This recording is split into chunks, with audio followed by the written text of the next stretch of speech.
I want to ask you a simple question. Was Mac Jones right? Should they throw the effing ball? The quick game sucks. I don't know if he said quick or run game, but he was obviously very fired up. I think he said run game. And look, that game kind of went the way we thought it would go yesterday on the show. Even though Buffalo only scored 24 points, I don't think that game was ever in doubt who was going to win that game. And it may be a 14-point win, but it could have been a 28-point win. And, the last time they played in New England, it was 33-21. They were 1 for 10 on third down. Yesterday, they were 3 for 12 on third down. So, this is a problem. The Patriots are too slow on defense to play them. It's just clear as day. And New England's offense has been a cluster. Now, last year they were a top 10 offense. They were a top 10 offense last year. Their offensive line has not been as good this year. There's no denying that. Their passing game, with even better players in their passing game, with Devontae Parker, Thornton back, they haven't. I mean, it's a concern. And, they haven't been able to close the gap. They can't make a play on third down against Josh Allen. They can't stop him in the red zone, 3 for 3 in the red zone. And they can't consistently move the ball. And I don't know who's right, who's wrong. But to me, when I watch the Patriots, they don't have an offense. They just run a bunch of plays. I think he was calling for, as he said in the post-game presser, he wanted chunk plays. They were trailing after the first quarter the rest of the way. He was calling for deeper throws. That's kind of been the theme for the Patriots all year, right? The inability to stretch the field. Yeah, no doubt. I mean, they can't. And one of the things they wanted to do was stretch the field. Last year they were the best team in terms of being able to go 8, 9, 10, 12 plays.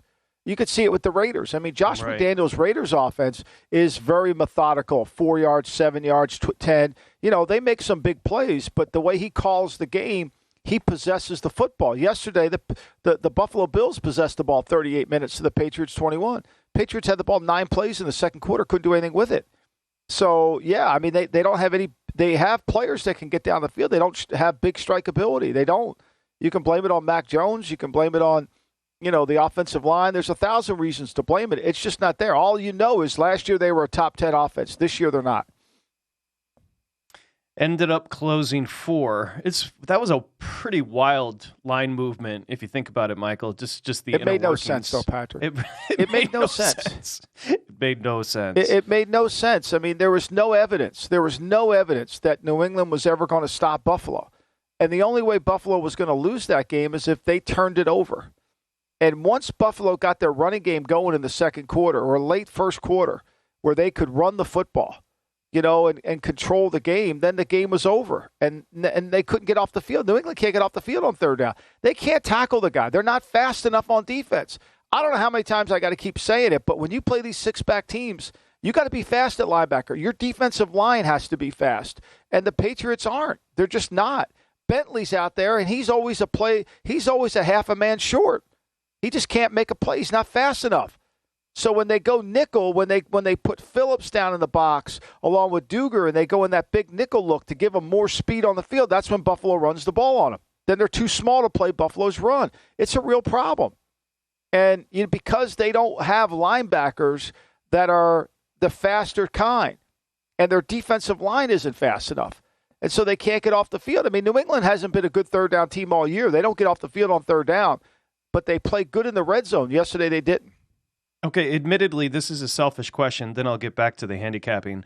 When Patricia was in Detroit, his theme was big, slow linebackers. I never understood it. That was the biggest point of contention within the circles there.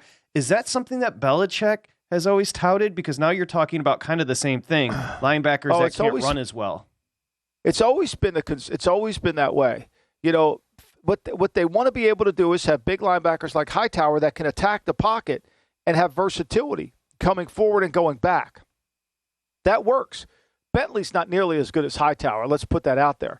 But what they want is to be able to take advantage of a smaller running back blocking them. But they've got to be able to cover in space. That's why Jamie Collins was such a valuable player to them during his heyday, because he was big, fast, and he was quick. See, oftentimes you can get guys that are fast, but they're not quick. So in those tight spaces, they don't make tackles. They're not able to. There was a play last night. I wish I was doing the game. It was the perfect example of why New England can't play Buffalo. There was a 2nd and 10 play. They ran an off-tackle play. They had the edge sealed, and Singletary bounces it over towards the Buffalo bench. He gets 12 yards. With a fast linebacker and a faster defense, that's a 1-yard gain. But he got 12. See, that's hidden yards that nobody sees. That's a personnel issue. That's not a scheme issue. Oh, no, this is a mismatch. It was a 14-point win, 24-10, of course, stays under the total for the Bills. But if you think about it, look, the Patriots didn't turn the ball over. They got one turnover from the Bills, and you're still looking at a 14-point win. Time of possession was 38-21. I mean, this is just a better football team. I mean, that's right. The Patriots did turn the ball over. They missed the field goal. They missed the field goal. It hit the crossbar. So that to me counts in my equation. Heading into the half. Yep. Which would have given them. But this game was never in doubt. This game was never in doubt. And the only way this game could have been close is if the Patriots could have made 2 plays in the red zone on 3rd down. I mean, they got him sacked, right? They have him completely sacked. Mac Wilson's got him sacked. And like I said on the show yesterday, they can't tackle this guy. And so he scrambles to his right and throws a touchdown pass to Gabriel Davis. And then, of course, Hockley calls a penalty. I mean, in fairness, Ed called 6 on both teams. So he was consistent. How about a Josh Allen appreciation for a second on that exact play? Wilson's not a small guy. He shook him off. No. And then the way he threw the ball, the anticipation of Gabe Davis popping behind the defender was just across the body like that. I mean, the guy is a freak. He's a legit freak. I mean, the Patriots got exactly what they wanted. They wanted him to move. They got him out of the pocket, and they had a guy who could run him down, and he couldn't tackle him. If he goes low on him and tackles him, maybe he gets him on the ground and he can't throw it, but he went high, and he just flicks him off. So, look, he's a hard guy to tackle, and I wrote this morning. When the temperature goes below 35, people don't realize it's harder to tackle in cold weather than it is warm weather. It's hard. You don't really have feeling in your hands. It's hard. And he becomes a harder player to tackle the longer the year goes on. The Patriots right now, 31st in red zone efficiency, 25th in 3rd down conversion rate, 27th in first downs gained per game. The offense continues to be, you said it perfectly, the methodical nature of the Raiders offense really stands out to me, and that's something they're missing. They're missing that rhythm that McDaniel can. They just run missing plays, that Patrick. They just go play to play. They go play to play. And look, Matt Patricia, defense coordinator, offense. Look, to me, there's just like Saturday needs there's expertise to calling an offensive game, setting up a game plan. It's chess.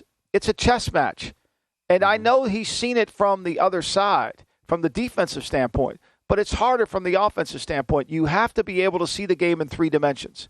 And you've got to be able to figure out how we're going to move the ball and when the adjustments. I mean, they moved the ball early in the game, and then when the adjustments happened, they couldn't move the ball. I mean, look, the last drive of the game, Buffalo's going to give them a touchdown. They can't even score. Buffalo's more than willing to give them a touchdown. They couldn't score. They take a bad sack. I mean, they're 3 for 12 on 3rd down. They're 3 for 12 on 3rd down. They got the ball backed up on the 1-yard line. Then they put the backup running back in. I have no idea why would they do that. And he gets stuffed for a 1-yard loss. Then they get a holding call and an intentional grounding. I mean, that was nothing like a typical Patriot team. It just wasn't.